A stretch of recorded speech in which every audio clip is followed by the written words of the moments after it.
Hi everyone, welcome back to my channel.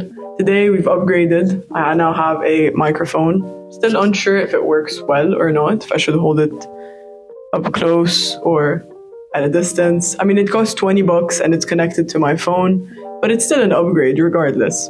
But anyway, let's get into it. If you're watching this, then your restaurant is probably struggling and you're also probably looking for a solution or for just like answers.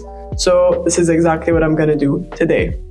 Before I get into it, there's just like one thing that I would like to mention up front, and it's that some things are in your control and some things are not. One of the things that are not in your control are the economic turnovers that we're currently experiencing. I feel like wherever you are, I think generally with the increasing cost of living, with inflation, and with just like everything being so painfully expensive, a lot of businesses took a big hit because not a lot of people have disposable income to spend on these businesses. And I feel like restaurants also took a pretty big hit because people are just leaning more towards purchasing their own products, their own groceries, and then cooking at home. But anyway, this is not the point of this. Today, we're going to talk about the things that you actually can control. Let's get into it. So, before you start trying to find solutions for the problems that you might be facing, I feel like it's fair to say that the first step would be to identify the problems, to run a business audit so that you can figure out exactly where your problems are coming from, what the source is, and then you'll know how to tackle them accordingly. What I did is I divided all the problems that I found into 4 different categories: finances, customers, operations, and marketing. We're going to start off with finances. Finances really are at the heart of any business. I mean, whoever ends up opening their own restaurant, their own retail store, or really just any type of business, at the core of it, there is this desire to make money. And then I know that a lot of people say that money does not buy happiness, but money does get you good solutions to your problems. So one of the things that you might be facing is a lack of capital. If you start off your restaurant with not enough funds, or just start big and then you're unable to cover your costs, that's already a very big issue. You won't be able to afford your operations, you won't be able to afford good staff, good ingredients, marketing campaigns, or really just anything that requires an upfront cost, but also a long-term maintenance cost as well. Fun fact, well, it's really not that fun, but did you know that 60% of restaurants close within the first year, specifically due to a lack of capital? One solution for that would be to either get a small business loan, find investors who would be interested in investing in your product, or just very simply, and this would be my recommendation, start small. You really don't need to start big. You don't need to have a huge restaurant with thousands of dishes and ingredients and very complicated back-end operations. You could start off with something quite simple and minimalistic that won't cost you too much, and then scale as you go. The second thing that you might be facing could be a high overhead. Typically, overhead eats at your profits, but I feel like that's kind of like the way that it would go. But look at different things around your restaurant. Who are your suppliers? What kind of ingredients are you getting from them? Do you have the best deal? Could you find someone who could provide you with the same quality of ingredients at a cheaper price? Do you have an excessive amount of staff? Do you really need that many people? What about your utilities? How much do you pay for your utilities? The solution for that is really just looking at where the money is going and these small places where you could save. And typically you'd find that with suppliers and with your utilities. And then for your utilities, one thing that you could do is you could invest in energy efficient appliances or lighting, for example, and you could save up to 20% on your utility bill. While it might not sound like much, in the long run, you're going to be making more money. So that's one way of doing it. And then another problem that you might be facing, and I feel like I've seen this in so many restaurants, unfortunately, and it's just relying on this one stream of income. So right now there's a light right here, and outside, we're the 10th of July. It's raining so badly outside, and I live in Canada. So a lot of people won't want to leave their house to go out to eat. So when you rely on one stream of income, meaning you only rely on dine-in, you're putting yourself at high risk when you could just have solutions that could be implemented in a very, very simple and cheap manner. One of them being delivery, takeout, catering, hosting events at your restaurant. My personal favorite, to be honest, is branded merchandise. If your branding is nice and like it's worth being put on a t-shirt, on a sweatshirt, on a tote bag, on a mug, whatever it is, do it. You'd be surprised at how many people would want to buy this, and then you'd have just like walking billboards everywhere. But diversify your income streams. This way you'll minimize your risks of getting caught in some kind of uncontrollable or like something that's out of your hands, such as the weather, for example. So just think of that. And then the last thing in terms of your finances would be menu engineering. Take a really good hard look at your menu. What do you have on that menu? Do you have too many items? Do you have too little items? Is your best seller highlighted properly, or is it lost amongst other dishes that you have? So take a good look at your menu. Sometimes you don't really need to do much except just like maybe reorganize the way that the menu is laid out. My personal recommendation would be don't have a huge menu. Huge menu typically tends to give a bit of a bad impression because if someone has like a 10-page menu, I'd be a bit skeptical because first, I won't really know what to get. And then second, my personal philosophy is that when you're selling too many things, you're probably not specialized in anything. And that's a bit of a red flag. But also, look at the things that are selling and the things that are not selling. The things that are not selling, gradually take them out of your menu. You could be saving so much money on the ingredients that you'd be purchasing for these specific dishes. So if you just re-engineer your menu, you could be saving a lot of money. And now the second category, your operations. Operations really are the moneymaker in this entire thing. I mean, yeah, obviously like your customers and your marketing are going to bring in more money. But if your operations are bad, then you kind of have a bigger problem. So when it comes to your operations, one thing to look at is your management. Do you have good management? Is your restaurant lead doing their job properly? At the end of the day, and I feel like this is really applicable to any business or anything that needs to be led, if your team lead is not invested properly and if they don't represent the values and the standards of your restaurant, it's going to reflect on your operations. So you have to have a good manager. The closer you stick to your values, the better the outcome is going to be. So choose a good manager. This being said, the second problem that you might be facing is inconsistency. Uncertainty is going to break your business. Your clients like to know what it is that they're ordering, and they typically come to you because they trust what it is that you're going to be giving them. This being said, I'm talking about portion sizes, about the quality of ingredients, about the taste. If these things keep on changing from time to time, your clients aren't really gonna want to come back because they won't know what to expect this time. Like, oh, is this time gonna be better than last time? Is it gonna be smaller? Is it gonna be more expensive? By staying consistent, you're offering them this kind of like certainty and comfort. A very simple solution could be to just have a lookbook. And a lookbook can literally be one of the simplest, most plain looking documents that you can have in a kitchen. It could literally just be a folder where you put your papers inside of it. And the only information that you really need to have on there is the dish name, what it has, how much of each ingredient it has, and then a final picture of the plating so that your staff can know exactly what is expected of them. But also so that if you end up hiring new people, then they already have the reference. Like they already have a reference book, so they know exactly what it's supposed to look like. And this actually takes me on to my third point when it comes to your operations, and it's a high employee turnover. If a lot of people are quitting your restaurant, did you take a second to ask why? I mean, I understand like there are some cases where you're hiring students and then they're just there as a part-time job, or maybe they just wanted like a quick other source of income. They wanted to do something quickly and then they're gone for the summer, like they went back home. There are some exceptions, but if you have staff that are working there full time and then you realize that a lot of people are quitting and then you're having to hire a lot of new people as well, ask yourself why. Ideally, ask them why. Typically, when someone ends up quitting a job, it's because they're just not satisfied with the outcome. It could be bad wages, it could be bad hours.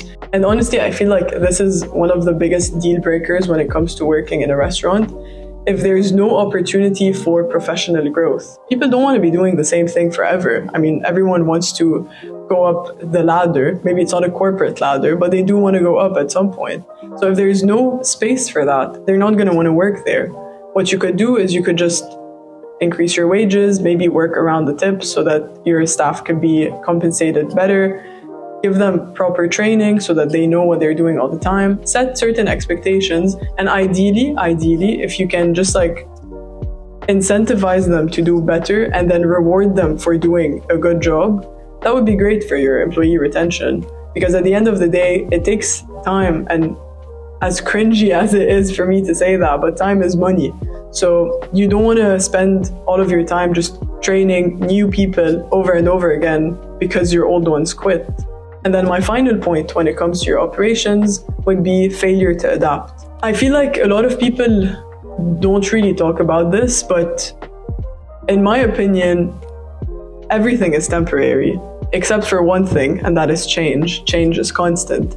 You have to be adaptable. One example would be veganism. Today it's super popular, but it was pretty much an exponential growth. And the restaurants were able to adapt and accommodate this customer base and provided them with vegan meals, managed to just grab a hold of these people and make a profit from them. Just try to adapt as much as possible. And a restaurant that is ever changing is actually quite a nice restaurant. But this is not to say that you shouldn't be consistent. Change and adapt to change, but stay consistent. That takes me on to my third category, which is your customers. I know it's a tough pill to swallow sometimes, and I feel like it's more on the corporate side, but a lot of people would say that the customers are so annoying, and I understand that. And I don't think that the customer is always right. But this being said, your customer is king, and having a customer is always right mentality is going to save you 10 times out of 10. Or maybe 9 times out of 10. It depends on how badly things went, but it's going to save you a lot of the times. One thing that is related to your customers is the space that they're entering. So it's your physical restaurant. A few things there. So first, if your restaurant is empty, it's quite unappealing. And for that category specifically, I'm just going to ask you to put yourself in your customer's shoes instead of your business owner hat or whoever you are. If a restaurant is empty all the time, is that not a bit of a red flag?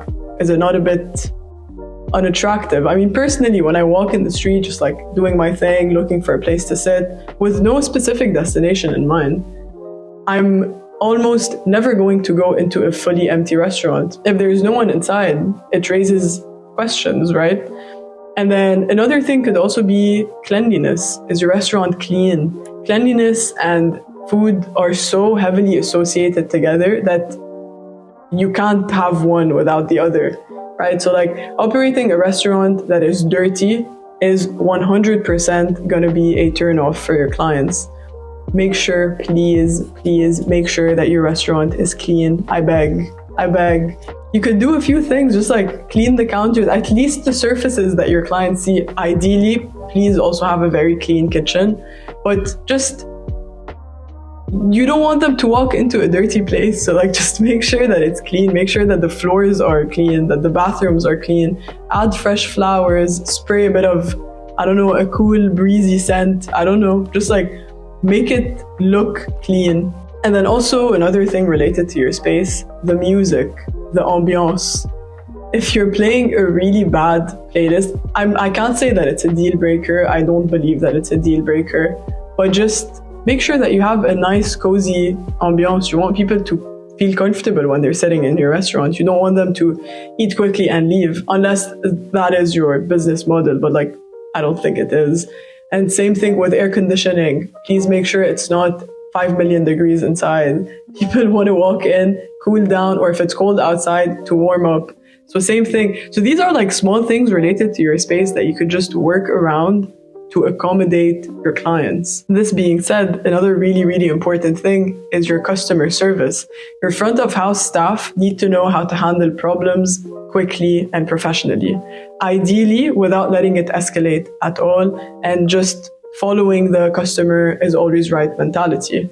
Good customer service is going to guarantee a really good reputation and repeated visits. I was actually watching The Bear not too long ago. One of the head chefs, or like she was a really important chef, said something along the lines of, your clients don't really remember the food, they remember the people there. So if you have really, really good customer service, really friendly front of house staff, people who know how to just like talk, engage with your clients, that's going to be excellent. It's going to save you so many times. Your customer service is going to be so beneficial for client retention. And this actually takes me on to my third point. Since your clients are so important, their feedback is crucial for your business growth. They're the only ones who are just going to tell you what they think. I mean, except if they have really bad social anxiety, but like whatever. But they're the only ones who are going to tell you what they really think about your product, because they're the ones who are paying you. So if they don't like something, they're going to tell you that we don't like XYZ. So when you ask for feedback, you'll know exactly what your next step should be. A lot of the times feedback is applicable to a wide range of people. So like, let's say, for example, one of the complaints that you keep on getting is the wait time is too long. You can implement a system to fix that problem. One thing could be, and I know that a lot of softwares are like offering this as well today, is just telling them how long they'll have to wait. I'll like this is related to a previous point that I was making, which is just try to completely erase the sense of uncertainty and discomfort by providing them with very simple solutions. Please take feedback from your clients. And this takes me on to my final category, which is marketing. Marketing is my personal specialty. I absolutely love it. I feel like it's one of the funnest, most interesting industries or fields that you could work in. Marketing is genuinely so fun. Everyone has different definitions of it. My personal definition is the art of convincing people of purchasing your product instead of someone else's. If you have a good marketer who knows how to get people through the doors, you're good to go. This being said, because we do want people to walk in through the doors, do your market research. The amount of places that do not do an adequate market research, absolutely insane. Do not open a restaurant, do not open any business without doing a good and in-depth market research and visibility study. So an example would be, you don't want to open somewhere with very low foot traffic and no parking. Why? Like, you're just shooting yourself in the foot by doing that.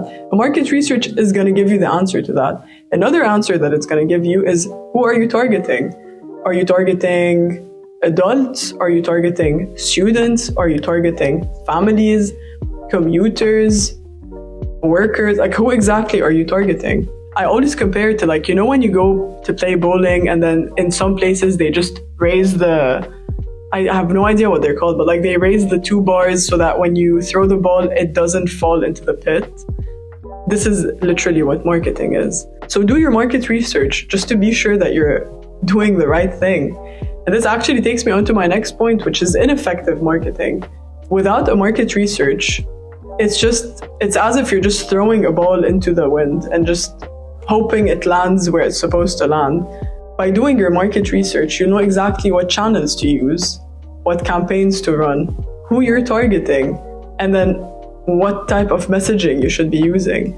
So to have effective marketing, it should be backed up by data. And it doesn't always need to be data that you find online. Ask people in the streets, ask them, run surveys. When they come to your store, ask them questions, or just pay good attention to who's walking through your doors, what type of people are ordering. Keep track of who your audience is and then tackle them. And in parallel to that, see how you could also reach and grab the people who are not part of your target audience. Could you provide them with a service or a product that could be interesting for them? The third point would be a wrong use of social media. I feel like it's fair to say that if you're not present on social media, do you really exist amongst other businesses? In my eyes, I want to say yes, but it's a no. Just because if you're not easily findable, you don't really exist in people's radar. Again, like put yourself in your client's shoes. If you want to go out to eat somewhere, and then you type it in on like your Google search or Google Maps, and then X restaurant doesn't appear, you won't even look at it twice. You won't even think about going there. So when I say social media, I don't only mean like Instagram, Facebook, TikTok, whatever. I also mean make sure that you have a good Google My Business account. Make sure that it has all the information needed there. Your phone number, your full name, your full address, an email maybe as well. You can also link your menu. You can add pictures. You'll also have a Google reviews page linked to that account. So just make sure that you're using social media properly. And in parallel to that, posting random pictures without a good strategy is also just not going to be very beneficial, just because you're not really telling anyone anything. You're just posting pictures. But personally, my favorite way of marketing restaurants would be to highlight different aspects of it. A lot of people element is going to be really good, because also I feel like, although I'm not too sure about that, but I feel like the algorithm favors posts with people in them. Post reels, post memes. Honestly, I feel like memes do so well on social media just because it's engaging with everyone, regardless of if they want to come to your restaurant or not. If you can make them laugh, that's already a really good thing. Use influencers, leverage that. When you use influencers and then you also target their following, you're reaching a new audience that might have not heard of your restaurant before. And then the final point that I wanted to make is a lack of community engagement, especially for small and new upcoming restaurants. By getting involved in different events that are already set by a whole other entity. So like, let's say there's a festival. If you can manage to get a food stand there, you're creating the sense of familiarity with your restaurant before people even walk into your restaurant. Let's say you sell burgers and then you end up selling burgers in a place with a hungry crowd, and they come to you, it's your time to shine, you give them an amazing product. Next time that they're walking around your city and then they spot your restaurant, or maybe it's going to be an intentional trip, they're going to know exactly what to expect. Taking it back to my first point of consistency, but anyway, that's something else. But try to be in as many places as possible, just so that people know who you are. I feel like that's a fair point, no? But anyway, that's all I have for you guys today. If you liked the video, hit the thumbs up, subscribe. This is a brand new channel, so I kind of don't know where it's going, but I'm trying my best. If you have any questions, anything that you'd want me to cover, leave it in the comments below. I'll also leave in the description a link to a one-on-one consultation with me. So if you want to talk about anything, you want to discuss a problem that you're having, you can book a session and then we can go over the problem and find a personalized solution on the spot. So this being said, thank you so much for watching, and I'll see you in the next video.